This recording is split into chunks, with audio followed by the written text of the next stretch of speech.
Hello and welcome to Plus Sports Special. I am your host, Mikhail Tinubu, on this Saturday. We'll begin with France. After suffering a shock loss to Denmark in their opening UEFA Nations League Group 1 clash, France assistant coach Guy Steffen suggested that the players are paying the price for a long domestic season. The reigning world champions took a 51st minute lead through the informed Karim Benzema, but were then stunned by 2 goals from substitute Andreas Cornelius at the Stade de France. Steffen was philosophical in defeat, saying that no team can win all their games, and also revealed that Kylian Mbappe and Raphael Varane were substituted with knee and thigh issues, respectively. Denmark head coach Kasper Hjulmand was delighted with his team's display and said he was happy that they could make the people of Denmark proud. 2-goal hero Cornelius added that he is now reaping the benefits of managing to stay injury-free, enjoying a fruitful campaign with his club side, Trabzonspor.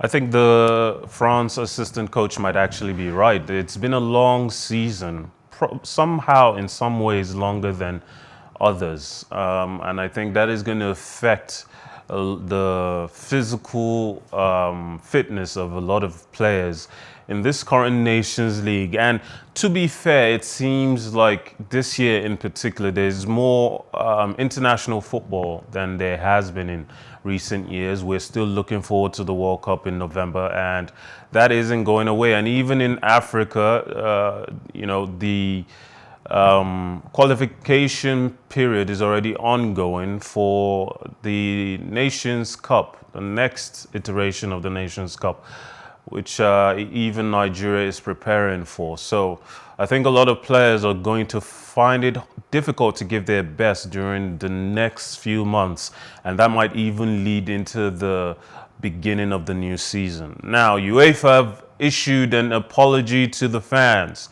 who were affected by the events surrounding the Champions League final after ticket fraud and crowd trouble marred the showpiece event at the Stade de France in Paris.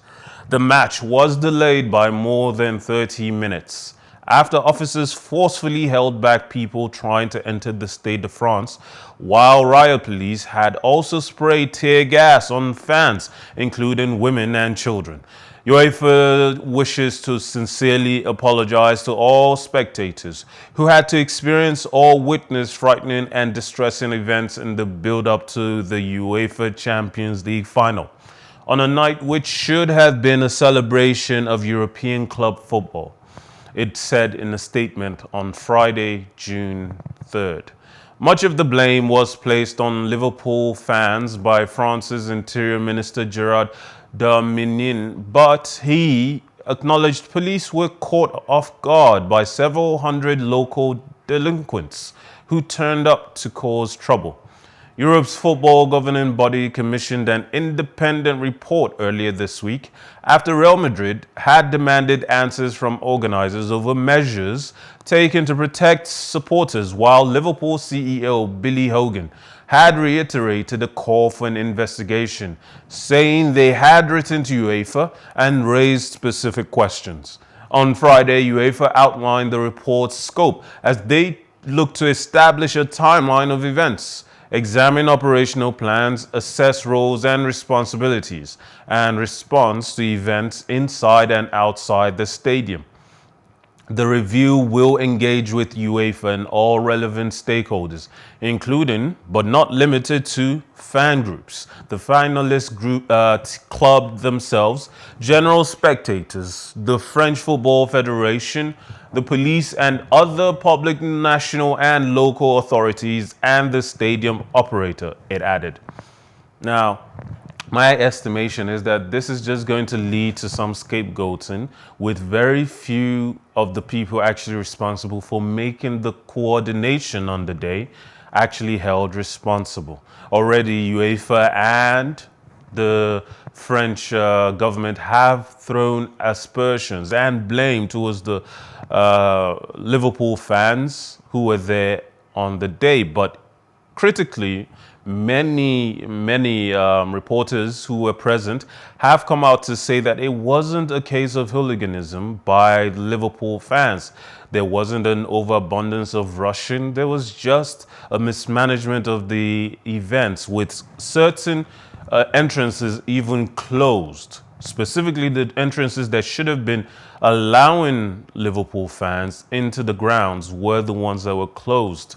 If I was a conspiracy theorist, I might be saying that this was done to damage the morale, to damage the behavior, the performance level that the Liverpool team and fans could expect to bring out on the night in favor of Real Madrid. But I'm not a conspiracy theorist. Now, Harry Kane says he would like to break the England national team goal scoring record as soon as he can. The Tottenham striker is currently 4 shy of Wayne Rooney's record haul of 53, ahead of England's UEFA Nations League campaign opener against Hungary. Kane drew level with the legendary Bobby Charlton on 49 when he found that the net against Switzerland at Wembley in March. Now, Rafael Nadal reached his 14th French Open final after Alexander Zverev was forced to retire after twisting his ankle, with the semi-final clash finally poised at 7-6, 6-6. The German lost the opening set, having led 6-2 in the tie-break, but broke Nadal several times to force a second tie-break with over 3 hours on the clock. On the point that forced the tie-break, Zverev was chasing a Nadal forehand down the line before he twisted his ankle and was in visible agony. He was taken off in a wheelchair before he returned on crutches to embrace Nadal and shake the chair umpire's hand. Nadal was pleased to reach another Roland Garros showpiece, but he said the manner in which he got there was not nice, after revealing Zverev was crying after being taken off for the initial diagnosis. Nadal seems to be on the verge of not only establishing his legend for the rest of his life, potentially achieving something if he wins this French Open, pulling away from his rivals Djokovic and Federer by 2 major titles. If that happens, I'm not so sure if, with the time left, especially on Federer's career, that he can catch up and even surpass it. Djokovic still seems to have plenty of energy, but even he is these days occasionally playing through injury.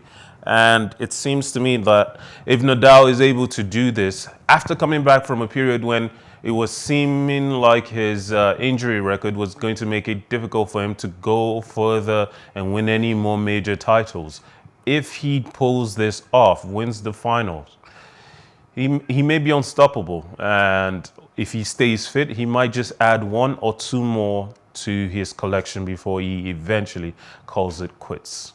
Now, Casper Ruud will meet Rafael Nadal in Sunday's French Open final after beating Marin Cilic in 4 sets. Cilic took the opening set 6-3 before Ruud fought back to take the next 3 6-4, 6-2, 6-2. Play was delayed for 15 minutes in the 3rd set when a protester wearing a t-shirt that read, "We have 1,028 days left," tied herself to the net. Sunday will be a first major final for Ruud, and he can become the first Norwegian to win a Grand Slam if he can stop Rafael Nadal. Well, that's all the Plus Sports we have for you today. My name is Mikhail. As I always try to remind you, life is never boring with some sports. Have a wonderful day.